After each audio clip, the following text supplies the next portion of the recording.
Hey everybody, welcome back to the channel. On April 1st, the draws happened to determine the groups.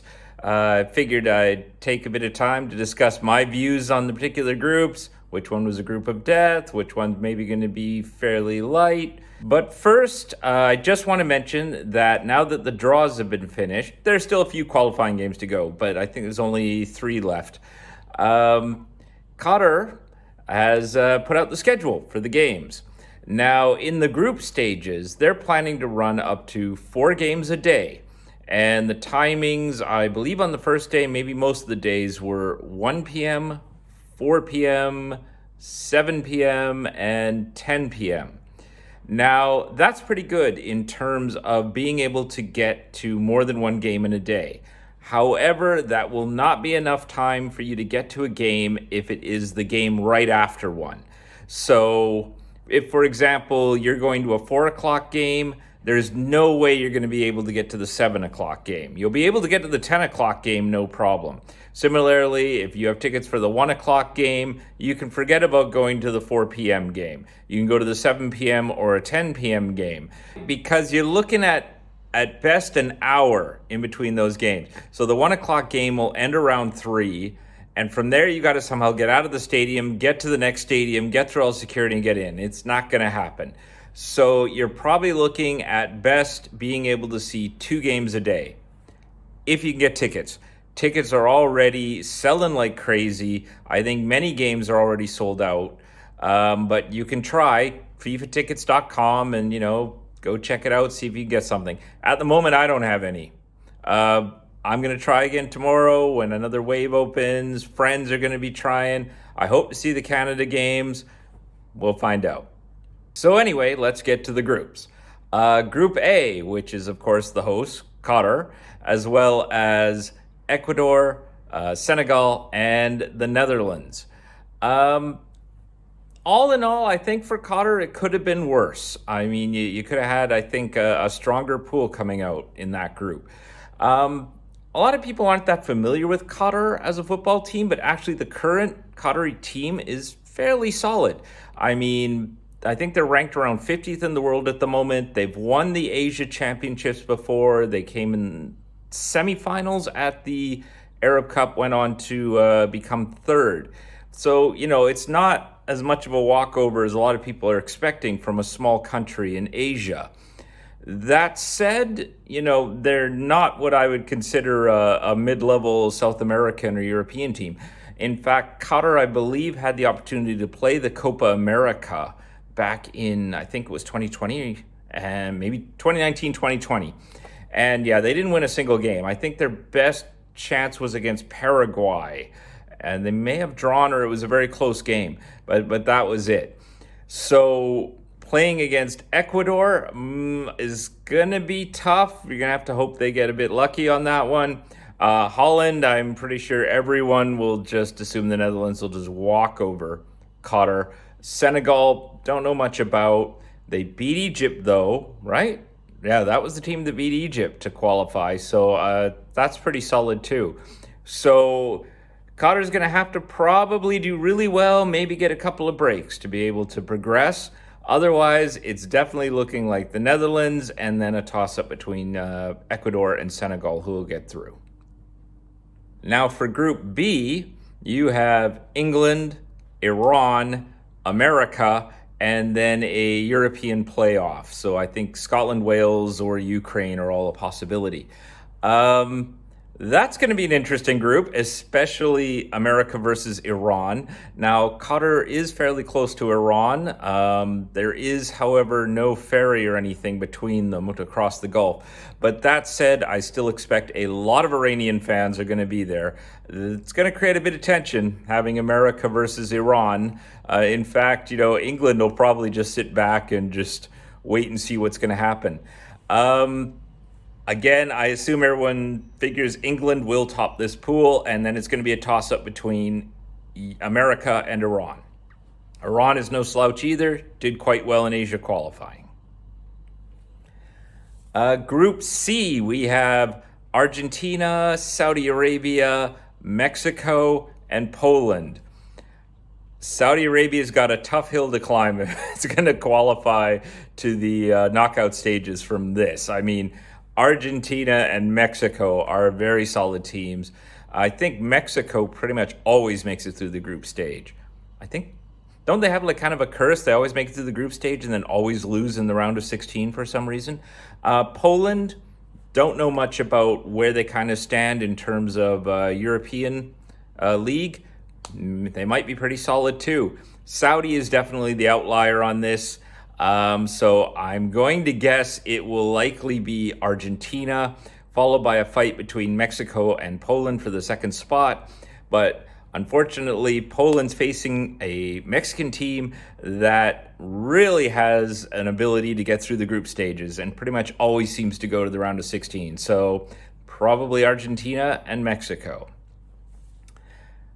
Group D, we have France, Denmark, Tunisia, and then a playoff. I'm not sure. I think that's the Australia, UAE, and then there was one other country that had a playoff. So there's still a little while yet to figure out who's in that group. Not too much to say there. I'm interested to see how Tunisia will do. They won the Arab Cup, if I recall correctly, last year. So pretty solid, and I think there'll be a bit of political tension that the fact that they'll be playing against France.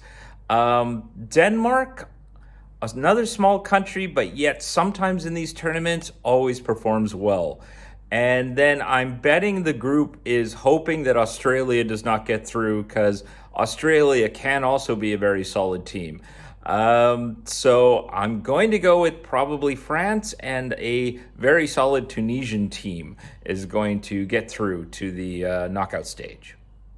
Okay, Group E. This is the one I consider the group of death. Spain, Germany, and Japan, all in one group. I mean, Japan has done quite well usually in World Cup. Geez, did they make the semifinals at one time when they hosted? I can't quite remember. But they're still considered third place in that pool with Spain and Germany. And then there's a playoff between Costa Rica and New Zealand for that last spot. Man, I feel sorry for Costa Rica and New Zealand because they just must be like going, oh man, when we get through this is the pool we're going to be facing. Like, ouch. Yeah, I don't think anyone's putting any money that Costa Rica or New Zealand is going to get through that pool. Happy to be surprised. I'm all for rooting for an underdog. But this is really going to be a Spain, Germany, Japan toss-up. I'm going to go with most people are expecting it'll be Spain and Germany, but Japan is not a slouch either. Could get a surprise win in a key game and be the ones that go on through, and one of Spain and Germany could be going home. That's the group that everyone's going to be probably pretty interested in to see which two manage to get through. In Group F, we have Canada, woo, facing Belgium, Morocco, and Croatia. Definitely could have been worse. I mean, Canada could have been drawn into like that group of death or something. I don't think people in Canada are really expecting that they're going to get through to the knockout round. It'll be a wonderful surprise if they do. They did win the CONCACAF North American qualification, so great, fantastic, good on them. And aside from Belgium, who is, I think, the top-ranked team in the world, or top three, the other teams, Croatia, Morocco, hey, I think they got a shot. They could do this. But, you know, baby steps. This is the second time Canada has attended the World Cup. I believe Canada has never scored a goal in the World Cup. When they went the first time in Mexico in '86, they didn't score. So let's go with baby steps. Let's score a goal first, then work on maybe winning a game. You know, but I'm just happy that they're there. I hope it works out well. I mean, everyone's going to be expecting that it's going to be Belgium going through, and then the other teams are going to be just tussling for second place. But I'd still like to say Canada's got a shot at this, which is great. I mean, good on you if you manage to make it, Canada. I'll be rooting for you. Hope to get tickets too. In fact, if anyone knows how I can get some tickets, just let me know, all right? Thanks. Let's see, the next group. Brazil, Serbia, Switzerland, Cameroon. Okay, not too much to say about this. I mean, money's going to be on Brazil's going to get through for sure. And then it's kind of a toss up between the other teams. Serbia, I believe, was an early qualifier in the Euro League, so they definitely have a solid team going. Switzerland, Cameroon, I don't know much about them. I don't know how this is all going to shake out. Again, I think one lucky game is all it's going to take for any one of those other three to join Brazil. So I'm hoping Serbia is not kind of going to take it easy and go, yeah, we got this. Take a look at that recent Italy-North Macedonia game. That's all you need to know. That sometimes that one unfortunate thing can happen and boom, you're gone. So I'm going to go Brazil for sure is going to go through. That's my guess. Don't know from the other three teams. And finally, Portugal, Ghana, Uruguay, and South Korea. I got to hand it to Uruguay. I think the country is something like 4 or 5 million people, and yet it qualifies so often through the South American League, no less. I mean, that's a pretty brutal pool to get through, and they seem to manage to do it. I was really rooting for them last World Cup when you had Suarez and Cavani. I sure hope I got pronounced the name right. Sorry, but I don't know. 4 years older. I hope that the younger members of the team are pretty solid and can sort of pick up, because I don't think it can be. I don't think Suarez can do it on his own. He's not going to be able to carry the team purely on his own.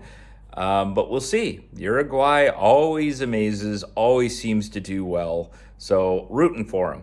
Portugal, of course, everyone will be rooting for as well. This is Cristiano Ronaldo's last chance, I think, to get a World Cup title.